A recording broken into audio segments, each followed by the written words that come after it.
Hi, this is Miguel Concepcion, editor at GameSpot, speaking on behalf of Justin Clark, who took a look at Skyrim on PlayStation VR. Of its many ports over the last 6 years, Skyrim on PSVR marks the first time The Elder Scrolls V feels fundamentally different from the original game. It's one thing to see the fantasy realm of Tamriel on a fresh 4K TV. It's another to physically look up and see the red moon in a starry sky, to instinctively nod back to greet passing NPCs, to stare down bloodthirsty dragons while charging into battle. Seeing the same old world from a new perspective dissolves the lingering feeling that you've seen it all before.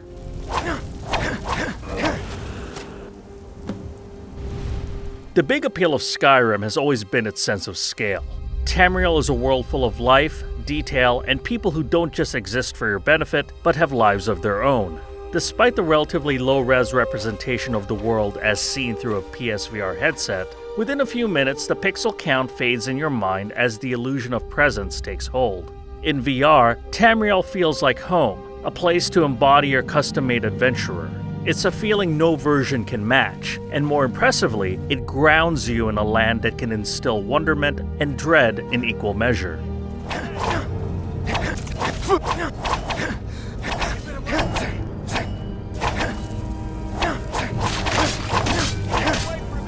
Given Skyrim's expansive world, movement in VR is tricky at first. You still have the option of using the DualShock 4 to play the game, but there's a nauseating psychological disconnect when using analog sticks to control movement and perspective in VR. Instead, the best way is to play with two PlayStation Move controllers. By default, you can hold the left PS Move button, point at a location, and release to instantly teleport to it. Alternatively, you can switch to direct movement, where you tilt the controller in any direction and simply hold the left PS Move button to walk. Your weapons are controlled naturally, swinging your controller to swing your weapon. And while there's no reasonable way to account for the heft of a sword, it's hard not to get into character when the pressure's on. Magic fares best, and dual-wielding spells is a power trip unlike any other.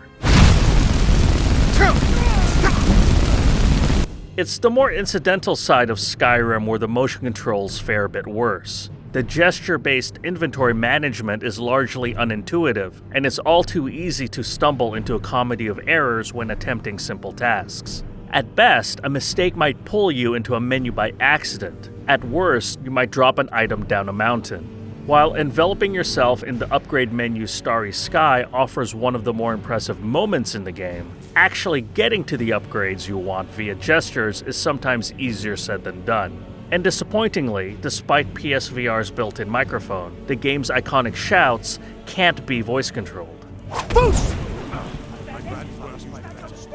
The issues with the Move being ill-optimized for the menus stand out all the more because each second spent fooling around with items is another second away from being entranced by Tamriel's sights and sounds. The second Skyrim VR drops you into that fateful carriage ride into the gallows, surrounded by frightened scoundrels, the change in perspective seems to make every little moment fresh and personal like never before.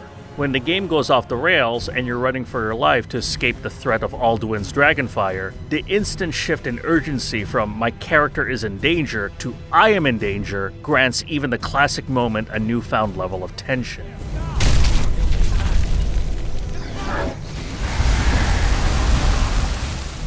Even with the mild learning curve of the Move controllers, wandering the countryside isn't just a never-ending hike, but an excuse to fall in love once again with the world Bethesda's built. It's all too easy to lose track of whatever objective you had in mind, and instead aimlessly traipse through forests, follow random paths to get perfect views of the night sky, or deliberately tread into deep bodies of water to simply float face up downstream. The freezing cold of the Greybeard's Mountain feels more convincing than ever, and the momentary stare down against the wolves that hunt the paths feels personal.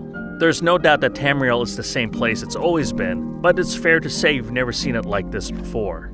Likewise, Skyrim is still Skyrim, with the same host of bugs and structural shortcomings that highlight just how dated the game has become. Yet for PSVR, there's no game as ambitious, and there's certainly no other port of Skyrim that offers what this one does. VR isn't currently the ideal way to tackle a 50-plus hour RPG, but this new port proves that it can be done, and shows how breathtaking the results can be.